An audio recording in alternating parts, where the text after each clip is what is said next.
Chapter 16 आकर्ष versus Ahuja परिवार। Whoosh, अचानक एक तलवार हवा में उड़ती है और पेड़ से गिर रही पत्तियां दो हिस्सों में बंट जाती है। एक पल से भी कम समय में तलवार वापस तलवारबाज के पास आ जाती है। इतनी तेज। मालिक, अभी आपने तलवारबाजी की कौन सी कला का इस्तेमाल किया? पास में खड़ी लड़की ने उस तलवारबाज से पूछा। यह कोई विशेष प्रकार की युद्ध कला नहीं है।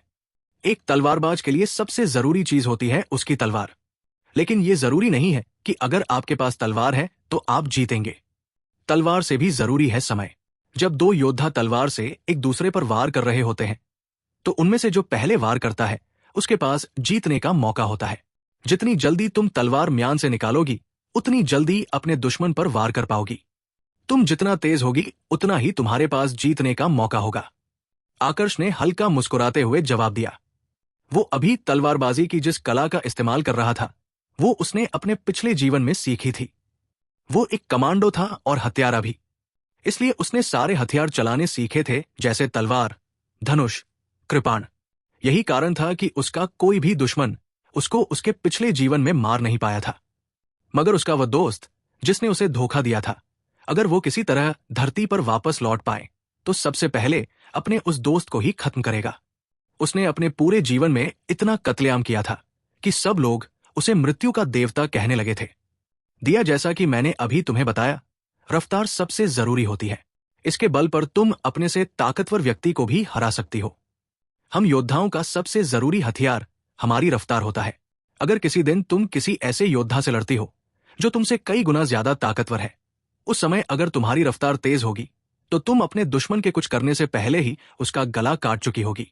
आकर्ष ने दिया को समझाते हुए कहा। आकर्ष के बताए अनुसार दिया ने तलवार चलाना शुरू किया। कुछ देर अभ्यास करने के बाद उसे खुद महसूस होने लगा कि उसकी तलवारबाजी पहले की तुलना में कुछ बेहतर हुई है। मगर अभी भी वो उस स्तर पर नहीं पहुंची थी जिस स्तर पर आकर्ष था। उसे लगा कि शायद वो गलत तरीके से अभ्यास कर रही है, इसलिए उसने आकर्ष से पूछा, मालिक, मैं आपके जैसे तलवारबाजी क्यों नहीं कर पा रही? क्या मुझसे सीखने में कुछ गलती हो रही है?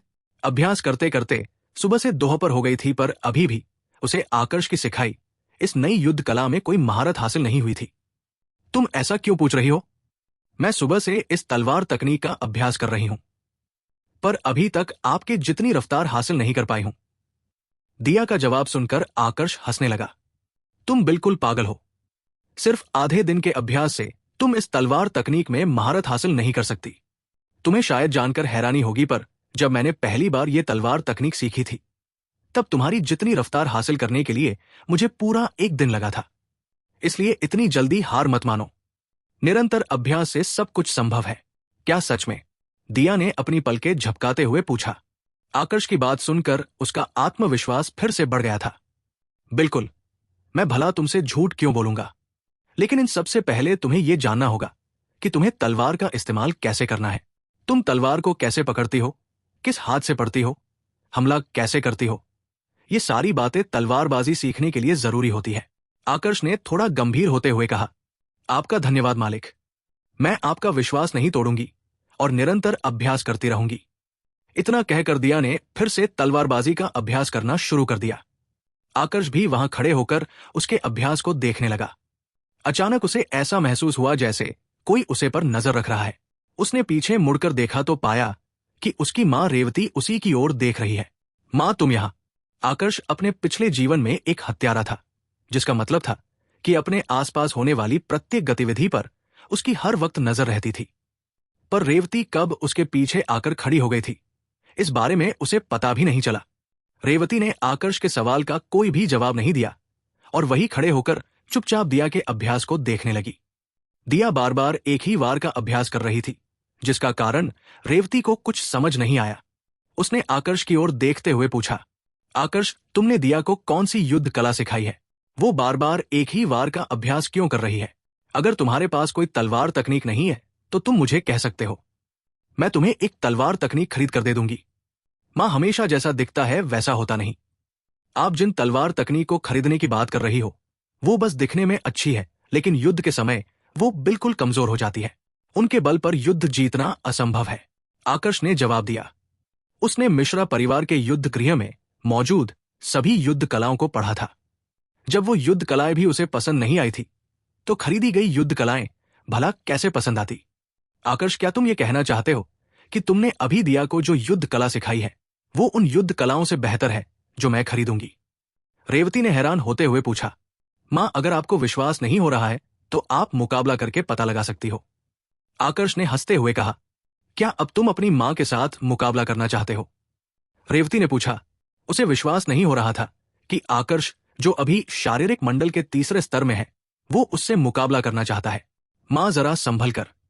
इतना कहकर आकर्ष ने अपनी म्यान से तलवार निकाली, एक वार किया और तलवार वापस म्यान में रख ली। ये सब कुछ एक पलक झपकने से भी कम समय में हो गया था, इसलिए रेवती को तलवार नजर ही नहीं आई।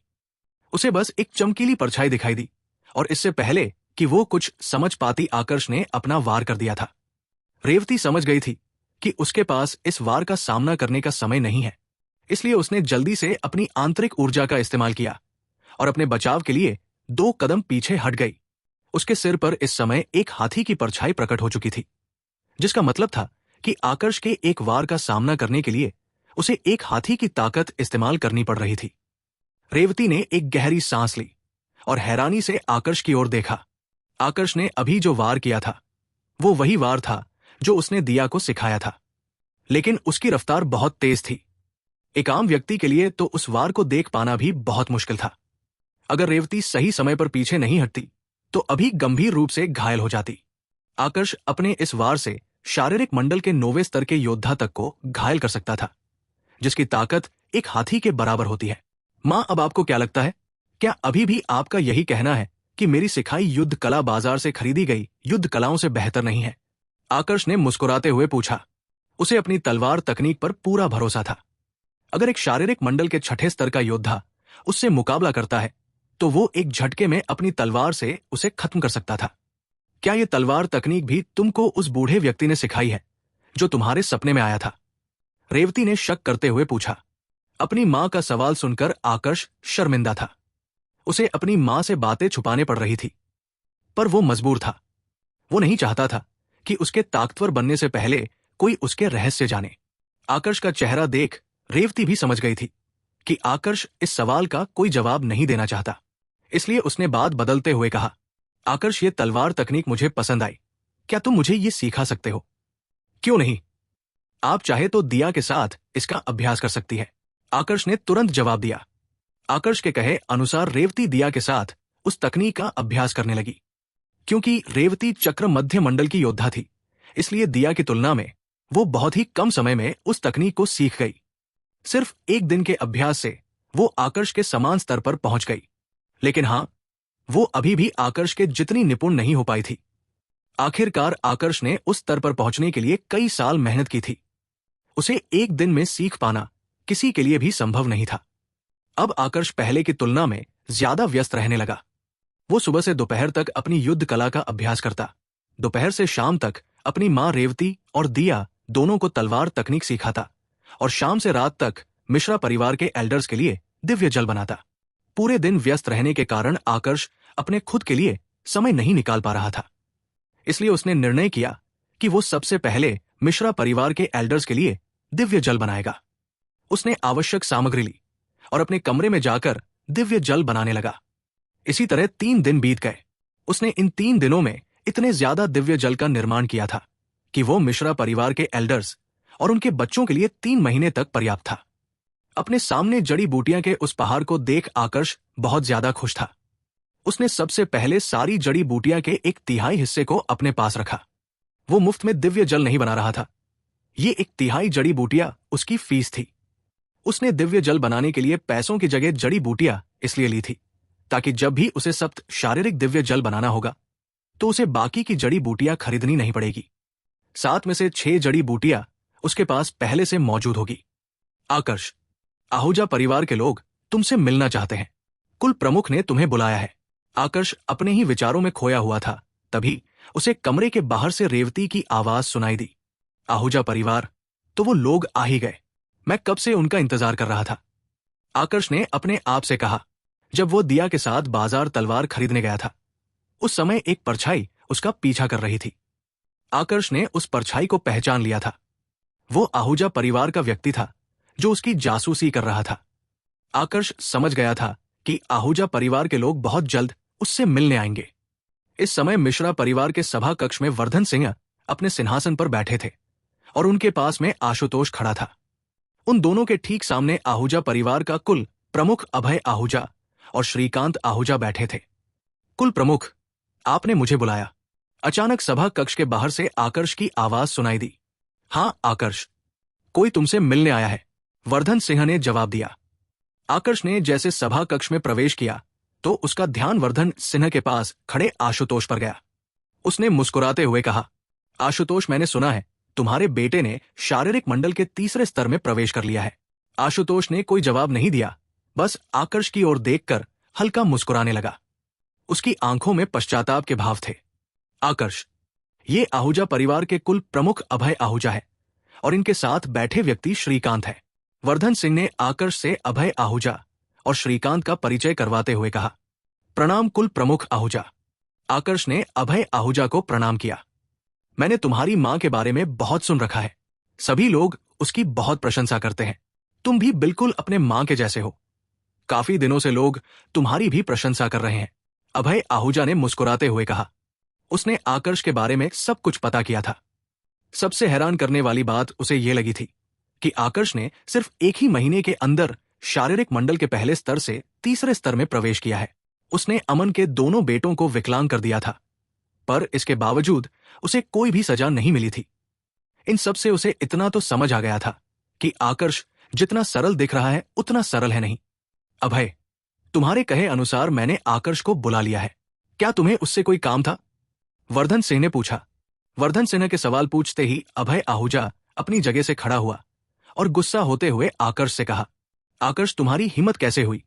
तुमने एक महीने पहले मेरे बेटे को सभी के सामने मारा था। तुम्हें नहीं लगता इस बारे में तुम्हें हमसे बात करनी चाहिए?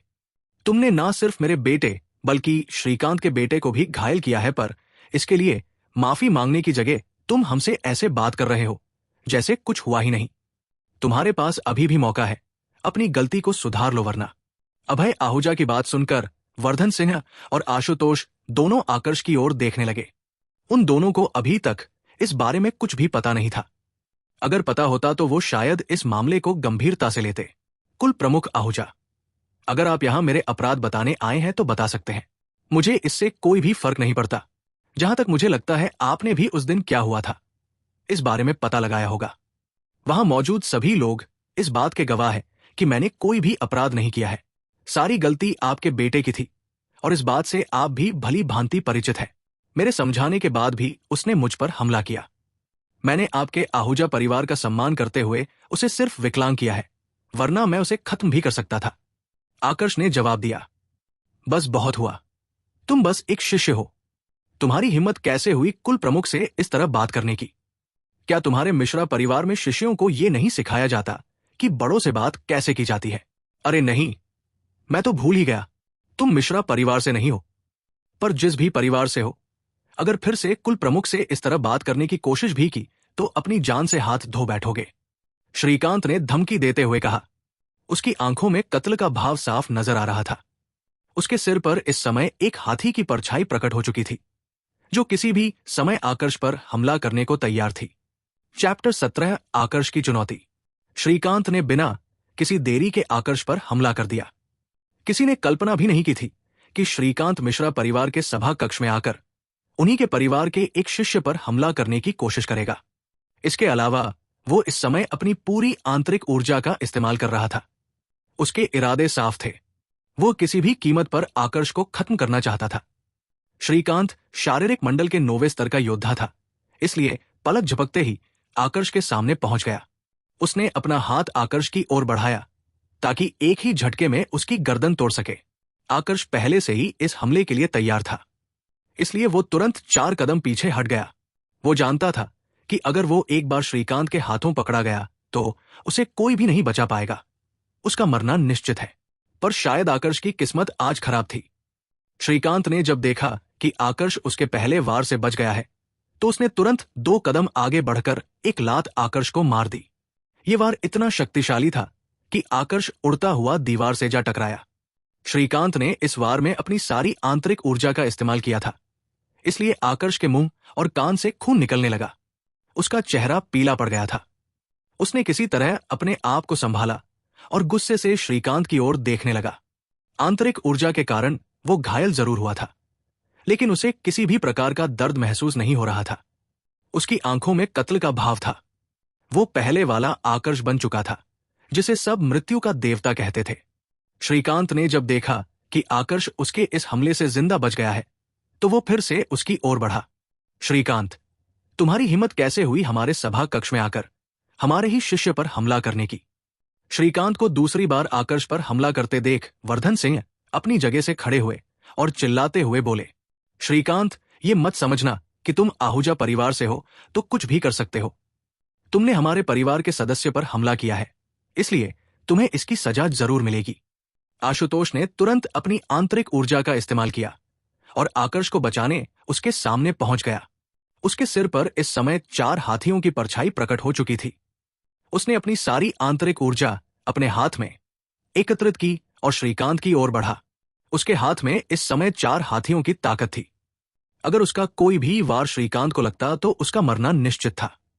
पर इससे पहले कि श्रीकांत को कुछ भी हो, एक व्यक्ति उसे बचा लेता है। उस व्यक्ति के सिर पर 8 हाथियों की परछाई मौजूद थी, जिसका मतलब था कि वो व्यक्ति आशुतोष से बहुत ज्यादा शक्तिशाली था। आशुतोष ने जब उस व्यक्ति की ओर देखा तो पाया कि वो व्यक्ति आहूजा परिवार का कुल प्रमुख अभय आहूजा है। आकर्ष, क्या तुम ठीक हो? अभय आहूजा को अपने सामने देख आशुतोष की उससे लड़ने की हिम्मत नहीं हुई। वो आकर्ष के पास आया और उसे सहारा देते हुए पूछा, मैं ठीक हूं। मुझे बचाने के लिए तुम्हारा धन्यवाद आशुतोष, आकर्ष ने धीरे से कहा। वो इस समय घायल जरूर था, पर उसने किसी भी प्रकार की कोई आवाज नहीं की थी। उसका मानना था कि चोट लगने पर वो लोग चिल्लाते हैं जो कमजोर होते हैं। अभय, अचानक एक आवाज पूरे सभा कक्ष में गूंज उठी। आकर्ष और प्रणव के बीच में जो कुछ भी हुआ था, इस बारे में हमारे परिवार ने पता किया है। सारी गलती प्रणव की थी। तुम भी इस बात से भली भांति परिचित हो। इसके बावजूद तुम आकर्ष पर आरोप लगाने हमारे महल में आ गए और श्रीकांत ने उसे मारने की कोशिश भी की। तुम्हें क्या लगता है हमारा परिवार इतना कमजोर है कि तुम यहां आकर कुछ भी कर सकते हो? तुम आकर्ष से उस लड़ाई का जवाब चाहते थे, तो अब तुम्हारे पास आज जो कुछ भी हुआ उसका कोई जवाब है। वर्धन सिंह ने गुस्सा होते हुए कहा, आकर्ष मिश्रा परिवार के लिए बहुत जरूरी था। अगर उसे कुछ भी हो जाता है तो मिश्रा परिवार, गुप्ता और आहूजा परिवार से ताकतवर बनने का अपना मौका खो देगा। अभय आहूजा एक चालाक व्यक्ति था। वो नहीं चाहता था कि एक छोटी सी बात को लेकर दोनों परिवार आपस में लड़े। इसलिए उसने वर्धन सिन्हा को समझाते हुए कहा, वर्धन सिंह, मैं जानता हूं कि श्रीकांत ने गलती की है, पर इसका जिम्मेदार तो आकर्ष ही है। अगर उसने श्रीकांत के बेटे को घायल नहीं किया होता तो श्रीकांत भी उस पर हमला नहीं करता। वैसे भी आकर्ष तुम्हारे मिश्रा परिवार का सदस्य नहीं है, इसलिए मुझे नहीं लगता कि तुम्हें उसके लिए इतना गुस्सा होना चाहिए। सांची में हम तीनों परिवार बहुत समय से शांति से रह रहे हैं। अब एक छोटी सी बात के लिए अगर 2 परिवार झगड़ा करेंगे तो नुकसान दोनों परिवारों को होगा। बाकी तुम खुद समझदार हो, तुम समझ गए होगे कि मैं क्या कहना चाहता हूं। अभय, वर्धन सिंह ने चिल्लाते हुए कहा। वो जानते थे कि अगर आज उन्होंने आकर्ष का पक्ष नहीं लिया तो आकर्ष नाराज हो जाएगा, लेकिन वह इस मामले की गंभीरता को भी जानते थे। इससे पहले कि वो कुछ कहे, आकर्ष उनके सामने आया और बोला, कुल प्रमुख, आपको चिंता करने की कोई भी जरूरत नहीं है। मुझे पता है कि इस मामले से कैसे निपटना है। इससे पहले कि वर्धन सिंह कुछ जवाब दे, आकर्ष ने श्रीकांत की ओर देखा और कहा, श्रीकांत या चंद्रकांत, जो भी तुम्हारा नाम है, तुम अपने बेटे का बदला लेना चाहते हो ना, तो मैं तुम्हें एक मौका देता हूं।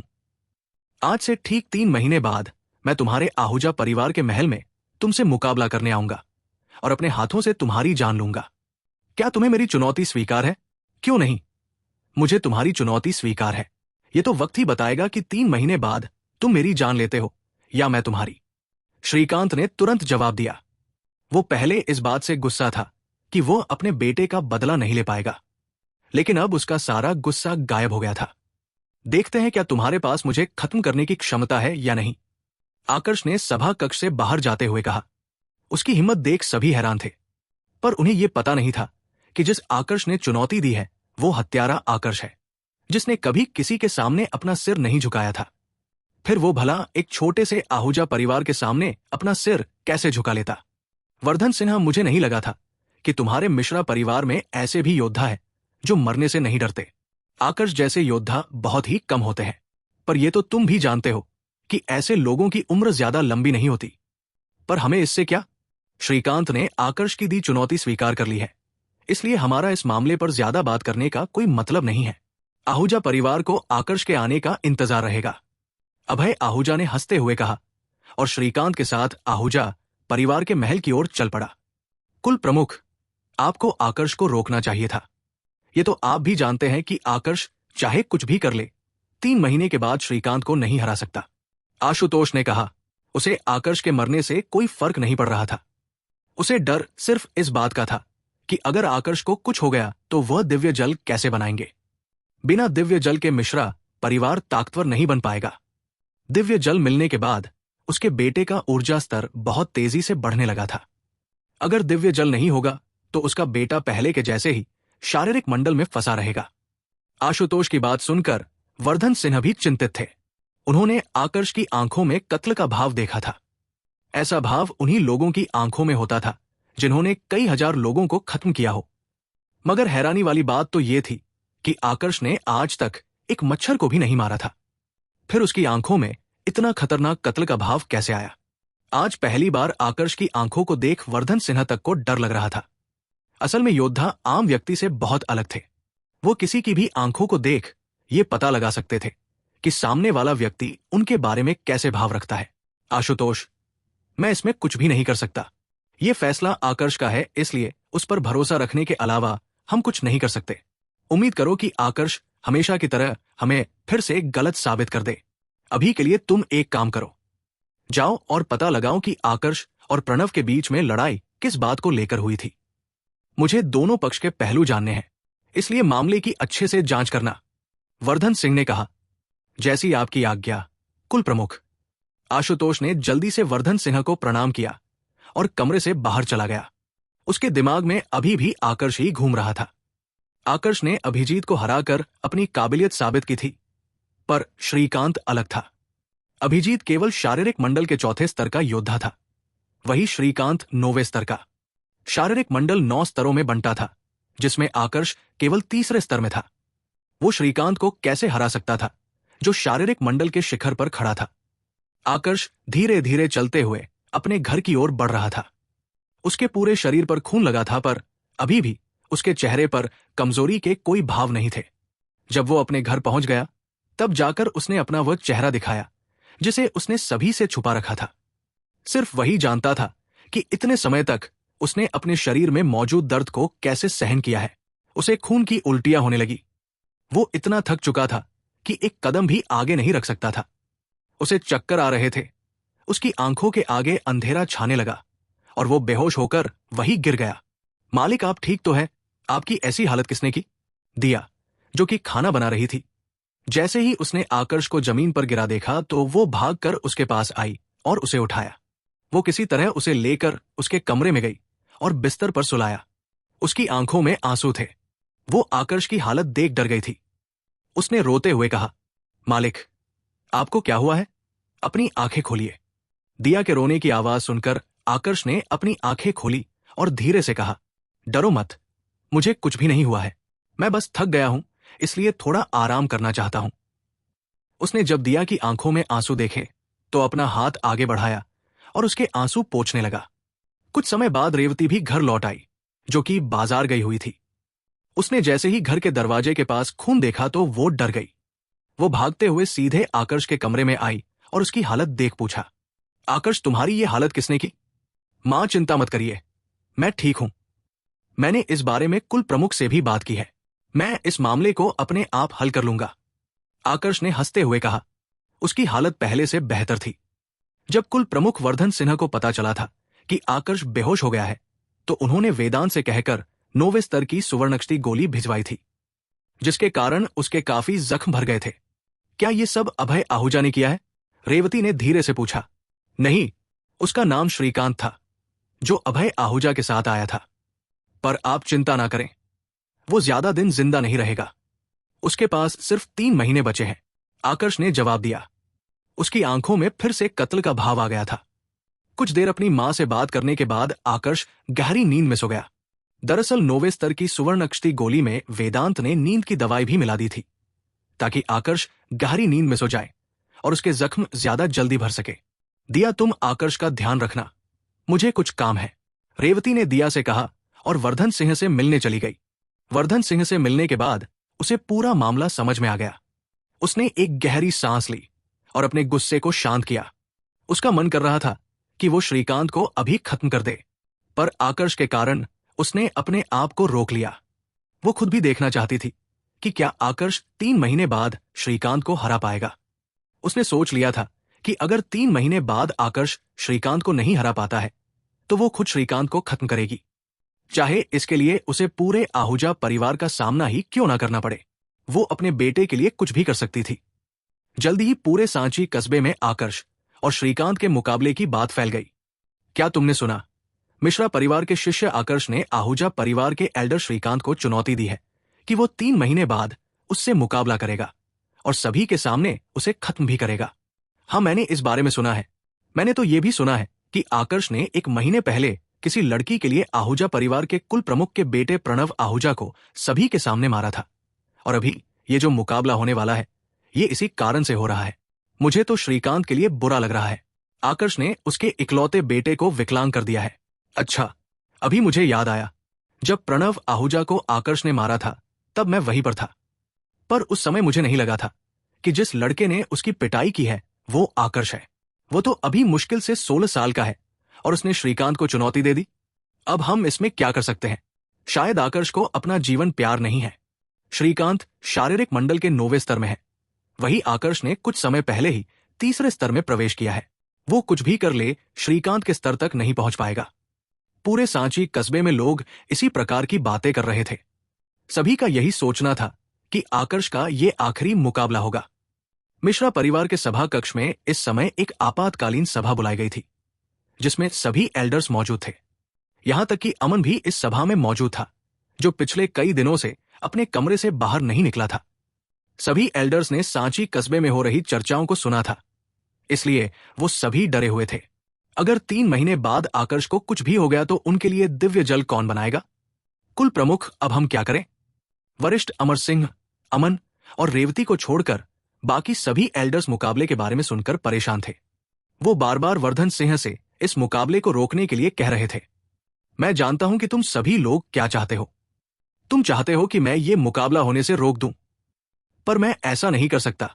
आहूजा परिवार ने जानबूझकर इस मुकाबले के बारे में लोगों को बताया है। तुम लोगों ने भी सुना होगा कि सभी लोग इस मुकाबले के बारे में क्या बात कर रहे हैं। अगर अब हम ये मुकाबला करने से मना करते हैं तो सांची में इतने समय से हमने जो इज्जत कमाई है वो खत्म हो जाएगी। हमारे पास आकर्ष के ऊपर भरोसा करने के अलावा और कोई रास्ता नहीं है। मैंने इस बारे में वरिष्ठ से बात की है। उन्होंने कहा है कि वो आकर्ष को ये मुकाबला जिताने की हर संभव कोशिश करेंगे। वर्धन सिंह की बात सुनकर सभी एल्डर्स उदास होकर एक दूसरे की ओर देखने लगे। वो जानते थे कि समय उनके हाथ से निकल चुका है, इसलिए उन्होंने अपने नसीब को स्वीकार करना ही ठीक समझा। एक एक करके सभी एल्डर्स वापस अपने घर की ओर जाने लगे। इस समय सिर्फ एक एल्डर सबसे ज्यादा खुश था, और वो था अमन। उसने हंसते हुए अपने आप से कहा, अभिजीत, चिंता मत करो, तुम्हारा बदला कोई और लेने वाला है। वो आकर्ष अब ज्यादा दिन जिंदा नहीं रहेगा। चैप्टर 18, शारीरिक मंडल का चौथा स्तर। श्रीकांत को चुनौती दिए हुए 15 दिन बीत गए थे। आकर्ष इस समय वरिष्ठ अमर सिंह के घर आया हुआ था। अमर सिंह एक कुर्सी पर बैठे हुए थे और सुबह की धूप का आनंद ले रहे थे। आकर्ष भी उन्हीं के पास खड़े होकर उनके कंधे दबा रहा था। वरिष्ठ, 15 दिन बाद में इसी प्रकार आपका एक बार और इलाज करूंगा, जिसके बाद आपके शरीर के अंदर जितने भी जख्म हैं वो सब ठीक हो जाएंगे। आकर्ष ने कहा, तुम्हारा धन्यवाद आकर्ष, तुम नहीं जानते इन जख्मों ने मुझे कितना दर्द दिया है। अमर सिंह ने एक लंबी सांस लेते हुए कहा, उनके इन जख्मों ने पिछले कुछ सालों में उन्हें बहुत ज्यादा दर्द दिया था। ये दर्द इतना असहनीय होता था कि कई बार उन्होंने अपना संतुलन तक खो दिया था। वरिष्ठ, मुझे धन्यवाद देने की कोई भी जरूरत नहीं है। मैं कौन सा मुफ्त में आपका इलाज कर रहा हूं। इसके बदले में आप मुझे चांदी के सिक्के भी तो दे रहे हैं। आकर्ष ने हंसते हुए कहा। उसे वरिष्ठ का एक बार इलाज करने के 1000 चांदी के सिक्के मिल रहे थे। जब पैसे इतनी आसानी से मिल रहे हो तो भला उसे क्या परेशानी होगी। वैसे आकर्ष, मैंने सुना है कि तुमने कुल प्रमुख से कोई भी मदद लेने से मना कर दिया है। अमर सिंह ने पूछा। आपने सही सुना है वरिष्ठ, मुझे अभी पैसों की कोई जरूरत नहीं है। अगर मुझे कोई सामान चाहिए होता है तो मेरी माँ उसे खरीद कर दे देती है। अगर मेरी जगह कुल प्रमुख वो पैसे और औषधियां परिवार के किसी और सदस्य पर इस्तेमाल करेंगे तो ज्यादा अच्छा रहेगा, इसलिए मैंने कुल प्रमुख से मदद नहीं ली। आकर्ष ने जवाब दिया। तुम अपनी बातों से ये बताना चाहते हो कि तुम कितने दयालु हो और बाकी लोगों के बारे में कितना सोचते हो, पर हकीकत क्या है ये मैं भी जानता हूं। तुम हमारे मिश्रा परिवार से किसी भी प्रकार का संबंध नहीं रखना चाहते। तुम मिश्रा परिवार से कोई भी एहसान नहीं लेना चाहते। मैंने ठीक कहा ना? अमर सिन्हा की बात का आकर्ष ने कोई भी जवाब नहीं दिया। असल में अमर सिंह ने जो कुछ भी कहा था वो सब सच था। आकर्ष मिश्रा परिवार से कोई भी संबंध नहीं रखना चाहता था। वो इस नई दुनिया को देखना चाहता था, इसलिए बहुत जल्द सांची छोड़कर जाने वाला था। वो हमेशा इस एक जगह कैद नहीं रह सकता था। वरिष्ठ, आपका आज का इलाज हो चुका है। अचानक आकर्ष ने कंधे दबाना बंद कर दिया और वरिष्ठ से कहा। आकर्ष की बात सुनकर वरिष्ठ ने अपनी आंखें खोली और एक चांदी के सिक्कों से भरी थैली उसे दे दी। वरिष्ठ, मैं 2 बार आपका इलाज कर चुका हूं। आज से ठीक 15 दिन बाद आपका तीसरी बार इलाज होगा, जिसके बाद आप पूरी तरह से ठीक हो जाएंगे। आकर्ष ने अमर सिन्हा को प्रणाम किया और अपने घर की ओर चल पड़ा। आकर्ष के जाने के बाद अमर सिंह अपने आप से बातें करने लगे। आकर्ष, मुझे आशा है कि तुम मेरा विश्वास नहीं तोड़ोगे और श्रीकांत से मुकाबला कर उसे हराओगे। तुमसे पूरे मिश्रा परिवार को बहुत ज्यादा उम्मीदें हैं। अगर तुम्हें कुछ हो गया तो मिश्रा परिवार के लिए यह बहुत बड़ा नुकसान होगा। इधर आकर्ष अमर सिन्हा के घर से निकलकर सीधे अपने घर की ओर चल पड़ा। उसने जैसे ही अपने घर में कदम रखा तो उसकी नजर दिया पर पड़ी, जो अभी भी तलवारबाजी का अभ्यास कर रही थी।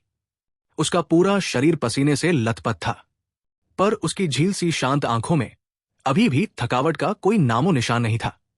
इतने समय दिया के साथ रहने के बाद आकर्ष उसके प्रति एक खिंचाव महसूस कर पा रहा था। दिया, तुम तलवारबाजी का अभ्यास कर रही हो, ये अच्छी बात है, पर अगर तुम हर समय इसी तरह अभ्यास करती रहोगी तो तुम्हारे हाथों को चोट लग जाएगी। अगर चोट गहरी हुई तो तुम फिर कभी तलवारबाजी नहीं कर पाओगी। आकर्ष ने दिया का हाथ पकड़ते हुए कहा। मालिक, मैं जानती हूं कि आपको मेरी चिंता है, पर मैं जितना जल्दी हो सके तलवारबाजी सीखना चाहती हूं। मैं जल्द से जल्द आपके स्तर पर पहुंचना चाहती हूं ताकि आपकी मदद कर सकूं।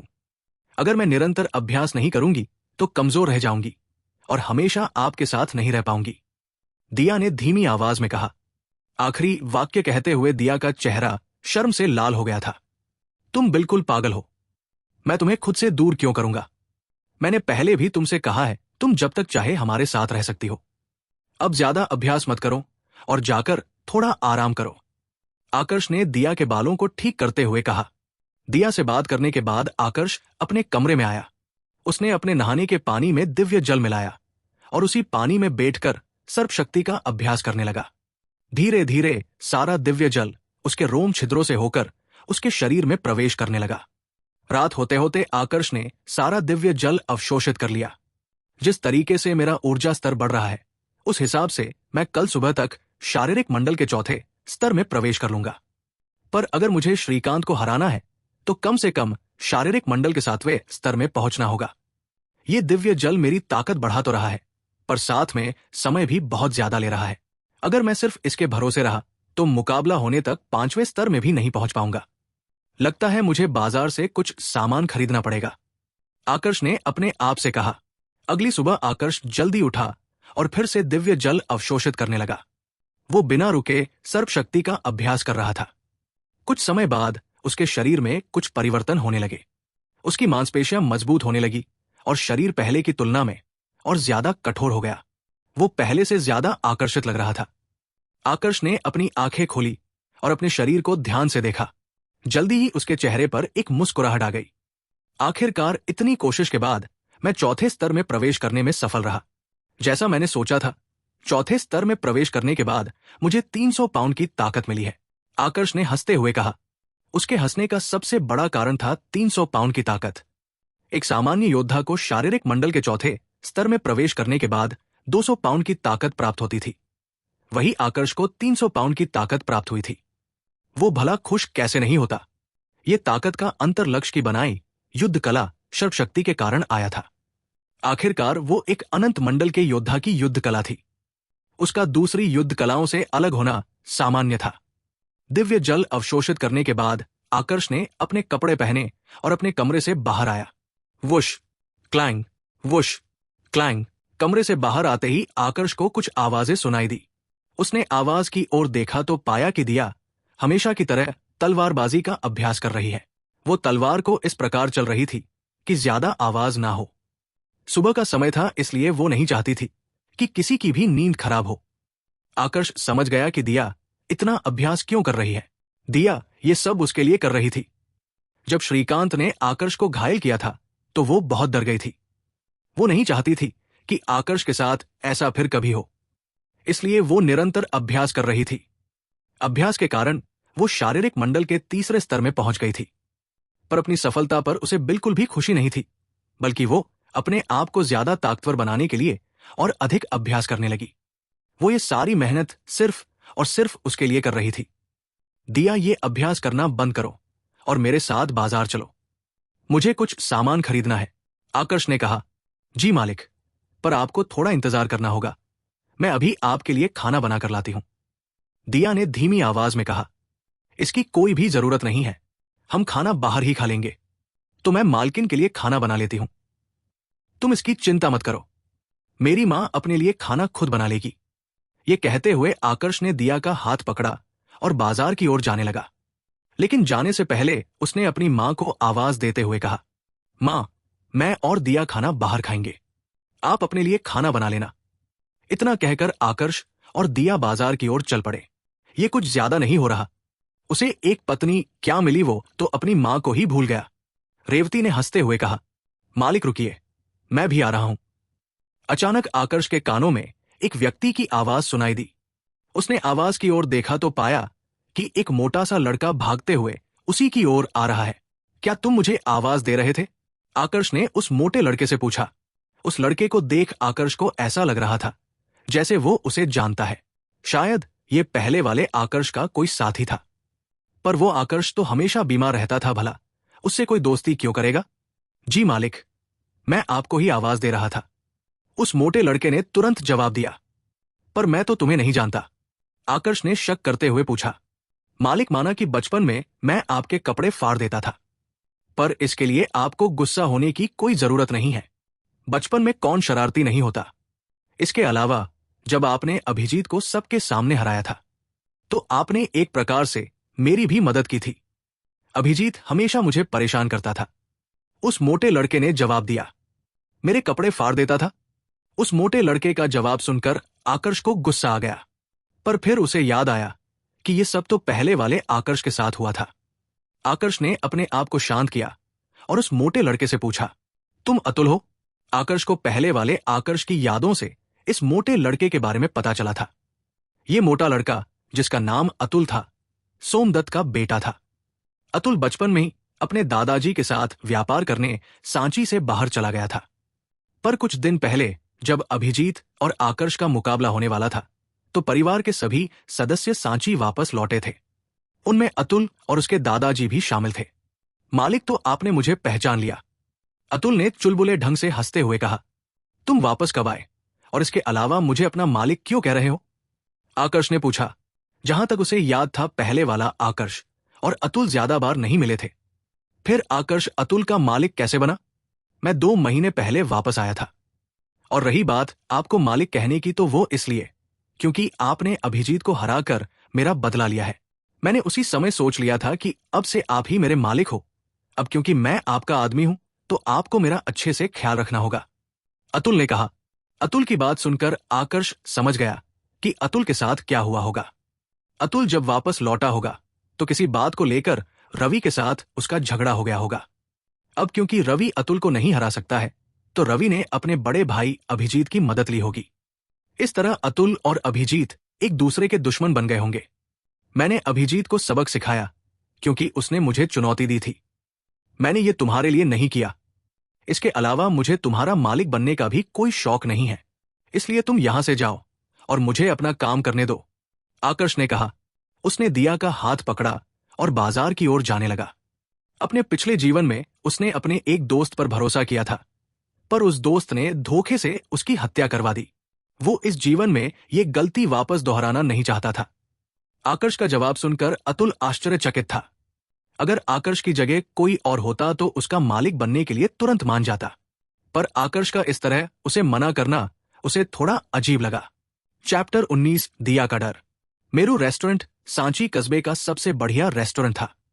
इस रेस्टोरेंट पर सांची के तीनों परिवारों में से किसी का भी अधिकार नहीं था। यह रेस्टोरेंट व्यापारियों के एक समुदाय के अधीन था जो सांची कस्बे के बाहर से आए थे। जिन व्यापारियों ने इस रेस्टोरेंट को बनाया था उनकी वास्तविक पहचान के बारे में कोई भी नहीं जानता था। इस रेस्टोरेंट के अंदर आम लोगों का खाना खा पाना बहुत मुश्किल था। ऐसा नहीं था कि आम लोगों को इसके अंदर जाने से रोका जाता था, बल्कि इसका कारण था इस रेस्टोरेंट का महंगा खाना, जिसे सिर्फ अमीर लोग ही खा सकते थे। इतना महंगा होने के बाद भी इस रेस्टोरेंट के अंदर हमेशा बहुत ज्यादा भीड़ होती थी। हमेशा की तरह आज भी मेरू रेस्टोरेंट में बहुत ज्यादा भीड़ थी। अब क्योंकि आकर्ष के पास पैसों की कोई कमी नहीं थी और उसे भूख भी लगी थी, इसलिए वो दिया को लेकर इस रेस्टोरेंट में जाने लगा। उन दोनों को रेस्टोरेंट में जाता देख वो लोग जो खाना खाकर रेस्टोरेंट से बाहर आ रहे थे हैरानी और ईर्ष्या से आकर्ष की ओर देखने लगे। उनकी हैरानी का कारण था आकर्ष का इस रेस्टोरेंट में खाना खाने आना, वही उनकी ईर्ष्या का कारण था दिया का उसके साथ होना। मैं आप दोनों की क्या सहायता कर सकता हूं? आकर्ष और दिया को रेस्टोरेंट में आया देख एक वेटर उनके पास गया और पूछा, असल में मैं और मेरी दोस्त यहां पर पहली बार आए हैं। मैं नहीं चाहता कि हमें खाना खाते वक्त कोई परेशान करे, इसलिए अगर तुम्हारे रेस्टोरेंट में कोई खिड़की के पास की टेबल खाली है तो हमें वहां ले चलो, आकर्ष ने कहा। आकर्ष की बात सुनकर उस वेटर ने एक दूसरे वेटर को कोई इशारा किया और उन दोनों को लेकर रेस्टोरेंट के सेकंड फ्लोर पर आ गया। यहां भीड़ थोड़ी कम थी, इसलिए सेकंड फ्लोर बिल्कुल शांत था, लेकिन यहां का खाना ग्राउंड फ्लोर की तुलना में ज्यादा महंगा था। आकर्ष की किस्मत आज थोड़ी अच्छी थी क्योंकि इस समय खिड़की के पास केवल एक टेबल ही खाली थी। जैसे ही वो दोनों उस टेबल की ओर जाने लगे तो वहां मौजूद सभी लोग दिया को एकटक नजर से देखने लगे। दिया, आकर्ष ने एक कुर्सी खींची और दिया को उस पर बिठाते हुए कहा, धन्यवाद मालिक। दिया ने कहा। वो इस समय बहुत खुश थी क्योंकि आकर्ष उसके साथ था। जैसे ही आकर्ष दिया के सामने वाली कुर्सी पर बैठने वाला था, उसने देखा कि कोई पहले से उसकी जगह पर आकर बैठ गया है। आकर्ष को पहले लगा कि ये कोई लड़का होगा जो दिया के साथ बैठना चाहता है, पर उसे ये देखकर अजीब लगा कि उसकी जगह पर कोई लड़का नहीं बल्कि एक लड़की बैठी है। भला एक लड़की दिया के साथ क्यों बैठना चाहती है?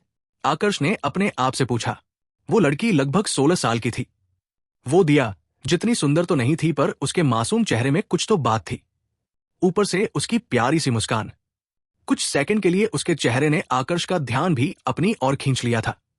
उस लड़की के साथ उसकी एक दासी भी थी। माफ कीजिए, पर आप किसी और की जगह पर बैठ गई है, कृपया अपनी जगह पर जाकर बैठे। वो वेटर जो आकर्ष और दिया को लेकर सेकंड फ्लोर पर आया था, उसने उस लड़की से कहा, क्या तुमने मुझे नहीं पहचाना? मैं बहुत समय से तुम्हारे रेस्टोरेंट में आ रही हूं। इस रेस्टोरेंट में आने वाले ज्यादातर ग्राहक हमारे परिवार से हैं। तुम्हारा रेस्टोरेंट मुझ पर इतना छोटा सा एहसान तो कर ही सकता है कि मैं अपनी पसंद की जगह पर बैठूं। उस लड़की ने वेटर की ओर देखते हुए कहा, और हां, मुझे अनजान लोगों के साथ बैठना पसंद नहीं है। उस लड़की ने दिया की ओर देखते हुए कहा। उसे दिया के ज्यादा सुंदर होने से जलन हो रही थी। सुनिए क्या आप कोई दूसरी जगह? एक दूसरा वेटर जो उस लड़की के साथ आया था, आकर्ष को उसकी जगह बदलने को कहने वाला था, पर जब उसने देखा कि आकर्ष उस पर बिल्कुल भी ध्यान नहीं दे रहा है तो वो चुप हो गया। मालिक, क्यों ना हम किसी दूसरी जगह पर बैठ जाएं? दिया ने हालात को समझते हुए आकर्ष से कहा। दिया समझ गई थी कि वह लड़की गुप्ता या आहूजा परिवार में से किसी एक परिवार से है। जिस तरीके से वो दोनों वेटर उस लड़की से बात कर रहे थे, ये साफ था कि वह दोनों उस लड़की से डर रहे हैं, और पूरे सांची में सिर्फ 3 ही परिवार ऐसे थे जिनसे मेरू रेस्टोरेंट के वेटर डरते थे, मिश्रा परिवार, आहूजा परिवार और गुप्ता परिवार। वैसे सिर्फ यही कारण नहीं था कि दिया ने आकर्ष से उसकी जगह बदलने को कहा था। असल में वो अपनी वास्तविकता जानती थी। वो एक गरीब परिवार में पैदा हुई थी और अपनी तुलना अमीर घर की लड़कियों से नहीं कर सकती थी। दिया के दिल में ये बात इस प्रकार घर कर गई थी कि वो जब भी किसी अमीर घर की लड़की को अपने सामने देखती तो डर जाती। वो पिछले कुछ दिनों से आकर्ष के साथ जरूर रह रही थी, पर इसका मतलब ये नहीं था कि अब उसकी वास्तविकता बदल गई है। गरीबी, लाचारी और कमजोरी डॉट ये कुछ ऐसी चीजें थी जो गरीब घर की लड़कियों को बचपन में ही सिखा दी जाती थी, और दिया कोई अपवाद नहीं थी। आज भी उस लड़की को अपने सामने देख वो डर गई थी और इसलिए आकर्ष से अपनी जगह बदलने को कहने लगी। दिया की हालत देख आकर्ष तुरंत समझ गया कि वो क्या सोच रही है। वो उसके मन से गरीबी का डर निकालना चाहता था, क्योंकि अब वो उसके परिवार का हिस्सा थी। पर यह तभी संभव था जब दिया खुद अपने अधिकार के लिए लड़े। दिया के लिए समझना बहुत जरूरी था कि पैसों से ऊपर भी कुछ है, और वह है ताकत। ज्यादा पैसे होने का क्या मतलब जब आपके पास उसकी सुरक्षा करने की ताकत भी ना हो। तुम चाहती हो कि हम अपनी जगह बदल दें। ठीक है, मैं वैसा ही करूंगा जैसा तुम चाहती हो, पर पहले मेरे एक सवाल का जवाब दो। हम ही अपनी जगह क्यों बदले? आकर्ष ने दिया का हाथ पकड़ते हुए पूछा। वो आकर्ष का सवाल सुनकर दिया बिल्कुल चुप हो गई। उसे समझ नहीं आ रहा था कि वो क्या जवाब दे। दिया, याद रखना, अब तुम वो पहले वाली दिया नहीं हो। जब से तुम हमारे घर में रह रही हो, तुम हमारे परिवार का हिस्सा हो। तुम हमारी दिया हो, मेरी दिया। मैंने तुम्हें वो सारी युद्ध कलाएं इसलिए नहीं सिखाई थी कि तुम केवल उनका अभ्यास करती रहो। मैंने तुम्हें योद्धा इसलिए बनाया था ताकि तुम अपने अधिकार के लिए लड़ सको। पर तुम क्या कर रही हो? तुम एक छोटी सी बात से डर गई। क्या तुम सभी को यह दिखाना चाहती हो कि मेरा फैसला गलत था? जब तक मैं तुम्हारे साथ हूं, तुम्हें डरने की कोई भी जरूरत नहीं है। आकर्ष ने दिया को समझाते हुए कहा। मुझे माफ कर दीजिए मालिक डॉट, मैं गलत थी। मुझे ऐसे डरना नहीं चाहिए था। दिया ने अपना सिर झुकाते हुए कहा। वो बहुत शर्मिंदा थी। क्या तुम दोनों ने सुना मैंने क्या कहा? मैंने कहा मुझे अनजान लोगों के साथ बैठना पसंद नहीं है। तुम चुपचाप यहां से जा रहे हो या धक्के मार कर निकालूं? उस लड़की ने गुस्सा होते हुए कहा। आकर्ष ने अभी जो कुछ भी कहा था उसे वो बिल्कुल भी पसंद नहीं आया था। तुम गुप्ता परिवार से हो, है ना? आकर्ष ने उस लड़की की तरफ देखते हुए पूछा। मैं सिर्फ 3 तक गिनूंगा। अगर तब तक तुम मेरी जगह से खड़ी नहीं हुई तो फिर तुम्हारे साथ जो कुछ भी होगा उसकी जिम्मेदार तुम खुद होगी। आकर्ष ने गुस्सा होते हुए कहा। उसकी आंखों में फिर से कत्ल का भाव आ चुका था। वो लड़की आकर्ष को जवाब देना चाहती थी, पर इससे पहले कि वो कुछ कहे उसकी आंखें आकर्ष की आंखों से जा मिली। आकर्ष की आंखों का रंग बदल गया था। उसकी आंखों का रंग नीला हो गया था। उसकी आंखों को देख उस लड़की के मुंह से कोई शब्द नहीं निकल रहा था। उसका सांस लेना तक मुश्किल हो गया था। उसे ऐसा महसूस हो रहा था जैसे किसी ने उसके कंधों पर एक पहाड़ रख दिया हो। अचानक उस लड़की को आकर्ष की आवाज सुनाई दी। उस आवाज के साथ ही उस लड़की की हालत और ज्यादा खराब होने लगी। उसे ऐसा लग रहा था मानो किसी ने उसे बर्फ में गाड़ दिया है। वो जानती थी कि वो ज्यादा समय तक ये दबाव सहन नहीं कर सकती, पर वो गुप्ता परिवार के कुल प्रमुख की बड़ी बेटी थी। अगर वो आकर्ष से डरकर वहां से चली गई तो सभी उसके गुप्ता परिवार का मजाक उड़ाएंगे। यही सोचकर वो अपनी जगह पर बैठी रही। तभी उसे आकर्ष की आवाज फिर से सुनाई दी। आवाज के साथ ही उसके शरीर पर पड़ने वाला दबाव पहले की तुलना में और अधिक बढ़ गया। इस बार के दबाव ने उस लड़की की हिम्मत को तोड़ दिया। वो तुरंत आकर्ष की जगह से हट गई। वहां से हटते ही उसके शरीर पर पड़ने वाला दबाव गायब हो गया। तुम कौन हो? उस लड़की ने कांपते हुए पूछा। उसे समझ नहीं आ रहा था कि उसके सामने खड़ा लड़का कौन है और उसने अभी कौन सी ताकत का इस्तेमाल किया था। जब उस पर वो दबाव लग रहा था तो एक पल के लिए उसे ऐसा महसूस हुआ जैसे उसके सामने खड़ा लड़का कोई इंसान नहीं बल्कि कोई पिशाच है जो नर्क से आया है। पर एक बात को लेकर वो निश्चित थी कि उसके सामने खड़ा ये लड़का कोई सामान्य व्यक्ति नहीं है। मुझे तुम्हारे रेस्टोरेंट का सबसे स्वादिष्ट खाना खाना है, आकर्ष ने वेटर से कहा। आकर्ष की बात सुनकर वेटर तुरंत खाना लाने चला गया। उसके हिसाब से अगर कोई व्यक्ति गुप्ता परिवार के कुल प्रमुख की बड़ी बेटी सोनाक्षी गुप्ता को उसकी जगह से खड़ी होने पर मजबूर कर सकता है तो वो कोई सामान्य व्यक्ति तो नहीं होगा। तुमने सुना नहीं डॉट, मैं तुमसे कुछ पूछ रही हूं। उस लड़की यानी सोनाक्षी गुप्ता ने आकर्ष से कहा। उसे आकर्ष का इस प्रकार उसे नजरअंदाज करना पसंद नहीं आ रहा था। दिया, तुम्हें डरने की कोई भी जरूरत नहीं है। जब तक मैं तुम्हारे साथ हूं कोई तुम्हें हाथ भी नहीं लगा सकता। तुम्हें खाना कैसा लगा? अगर तुम चाहो तो हम रोजाना यहां पर खाना खाने आ सकते हैं। आकर्ष की आंखों से वो कत्ल का भाव अब गायब हो गया था। उसे देख कोई भी ये नहीं कह सकता था कि ये लड़का किसी को धमकी भी दे सकता है। जहां कुछ समय पहले उसकी आंखों में गुस्सा था, अब उसकी जगह प्यार ने ले ली थी। मालिक, अगर हम महीने में एक बार भी यहाँ पर आते हैं तो मेरे लिए इतना ही बहुत है। मैंने सुना है यहाँ का खाना बहुत महंगा है। दिया ने धीमी आवाज में कहा।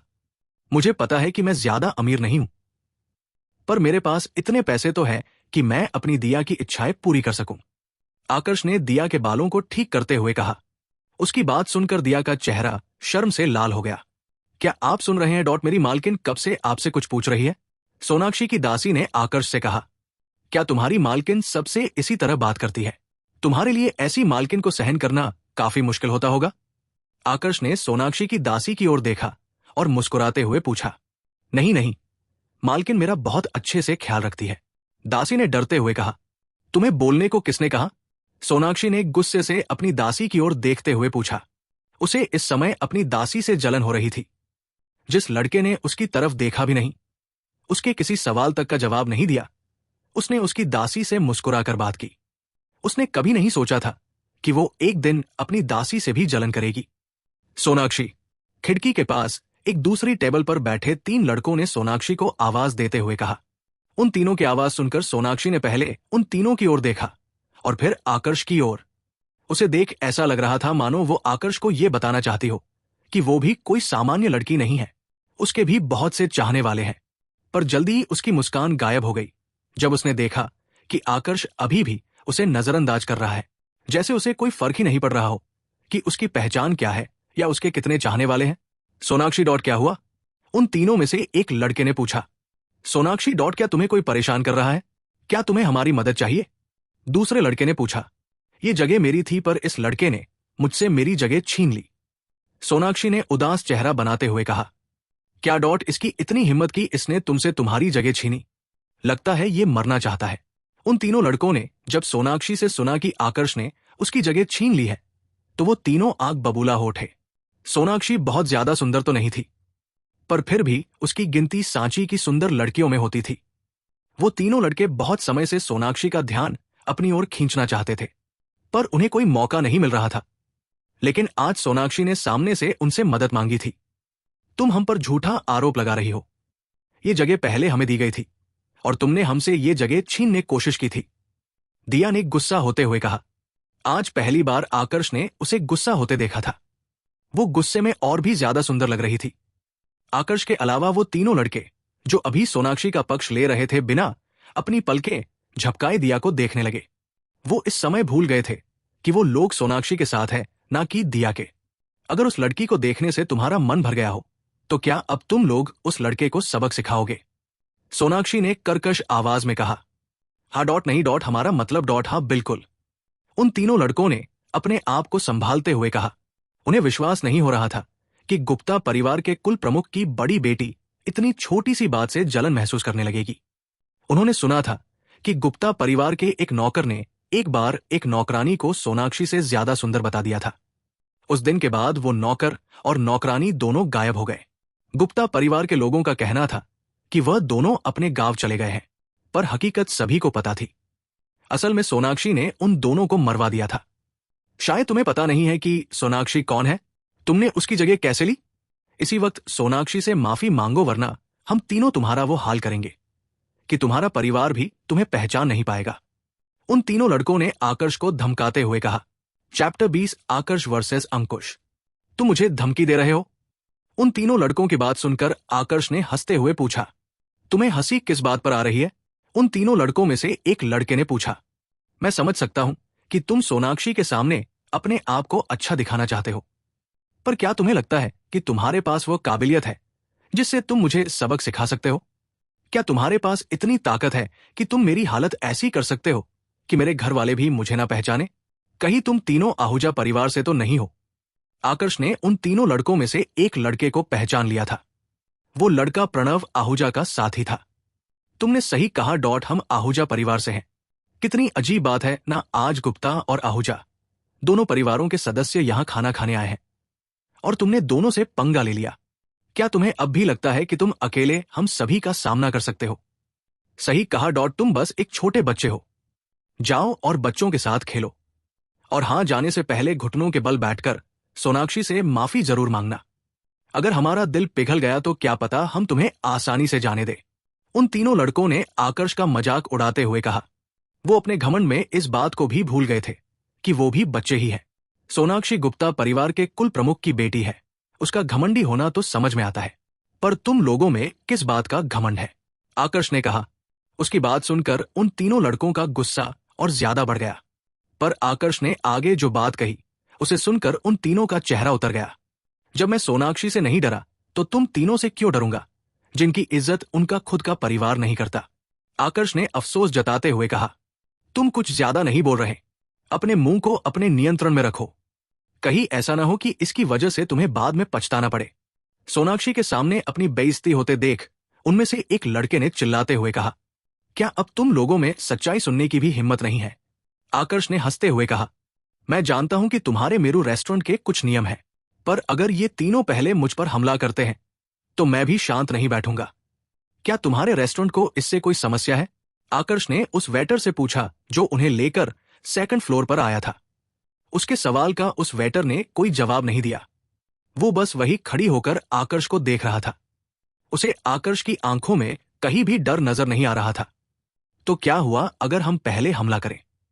रेस्टोरेंट के नियम से डरकर हम चुपचाप तुम्हारी बकवास नहीं सुनेंगे। इतना कहकर उन तीनों लड़कों ने आकर्ष पर हमला कर दिया। मालिक, दिया ने चीखते हुए कहा। उसने अपना हाथ अपनी तलवार की ओर बढ़ाया ताकि आकर्ष को बचा सके, पर इससे पहले कि उसका हाथ तलवार को छू पाता, आकर्ष ने पहले ही वो तलवार ले ली और उन तीनों लड़कों पर वार कर दिया। सभी को बस एक सफेद रोशनी नजर आई और पूरे रेस्टोरेंट में उन तीनों लड़कों की चीख गूंज उठी। आकर्ष ने उन तीनों लड़कों के हाथ काट दिए थे। मैं तुम्हें सिर्फ 3 सेकंड का समय दे रहा हूं। अगर इतने समय में तुम लोग यहां से गायब नहीं हुए तो अभी तो सिर्फ हाथ कटे हैं, अगली बार हाथों की जगह तुम्हारी गर्दन होगी। आकर्ष की धमकी सुनकर वो तीनों लड़के सहम गए। वो तुरंत अपनी जगह से खड़े हुए और बाहर की ओर भागने लगे। आकर्ष ने उन्हें 3 सेकंड का समय दिया था, लेकिन वो लोग सिर्फ 2 सेकंड में ही वहां से गायब हो गए। जब किसी व्यक्ति की जान खतरे में होती है तो वो अपनी पूरी ताकत का इस्तेमाल करता है। ऐसा ही उन तीनों लड़कों ने भी किया।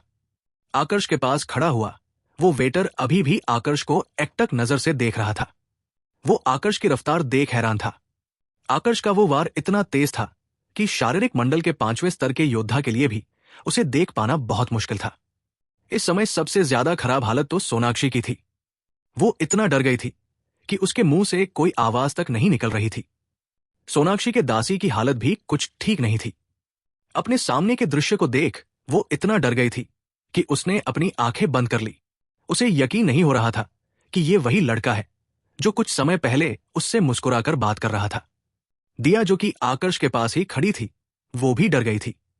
तुम अपने आप यहां से जा रही हो या तुम्हारी हालत भी उन लड़कों जैसी करूं? आकर्ष ने सोनाक्षी से कहा। तुम कौन हो? सोनाक्षी ने डरते हुए पूछा। क्यों, कहीं ऐसा तो नहीं कि थोड़ी देर मेरे साथ रहने के बाद तुम मुझे पसंद करने लगी हो? अगर ऐसा है तो मैं तुम्हें पहले ही बता रहा हूं, तुम मुझे बिल्कुल भी पसंद नहीं हो। मुझे ऐसी लड़कियां बिल्कुल भी पसंद नहीं है जो अपने घमंड के सामने बाकी सबको नीचा समझती हो। आकर्ष ने सोनाक्षी का मजाक उड़ाते हुए कहा। आकर्ष के जवाब से सोनाक्षी काफी शर्मिंदा थी। उसका डर कुछ कम हो गया था, पर अभी भी आकर्ष से आंखें मिलाने की हिम्मत उससे नहीं हो रही थी।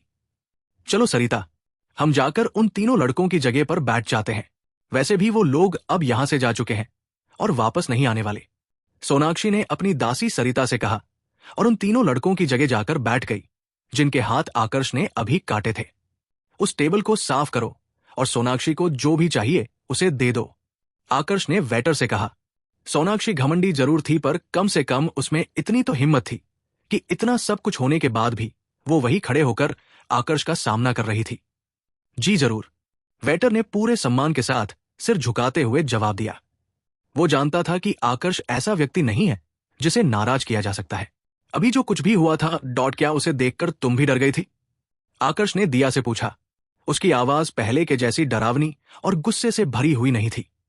नहीं, दिया ने जवाब देते हुए कहा। उसने मना जरूर किया था, लेकिन उसका चेहरा देख आकर्ष समझ गया कि वो डरी हुई है। थोड़ी देर में ही आकर्ष का ऑर्डर किया खाना उसकी टेबल पर पहुंच गया। आकर्ष ने एक बार दिया की तरफ देखा और हल्का मुस्कुराया। उसकी मुस्कुराहट देख दिया समझ गई कि आकर्ष क्या कहना चाहता है। वो चाहता था कि दिया उससे पहले खाना खाना शुरू करे। थोड़ी देर दिया को खाना खाते देखा आकर्ष ने भी अपना खाना खाना शुरू कर दिया। वो इस प्रकार खाना खा रहा था जैसे कुछ हुआ ही ना हो, लेकिन दिया ठीक से खाना नहीं खा रही थी। उसकी आंखों के आगे अभी भी वही दृश्य घूम रहा था जब आकर्ष ने उन तीनों लड़कों के हाथ काटे थे। दिया तुम्हें और खाना खाना चाहिए। अगर तुम ऐसे ही डरती रही तो मेरी रक्षा कैसे करोगी? आकर्ष ने दिया को समझाते हुए कहा। मालिक मैं।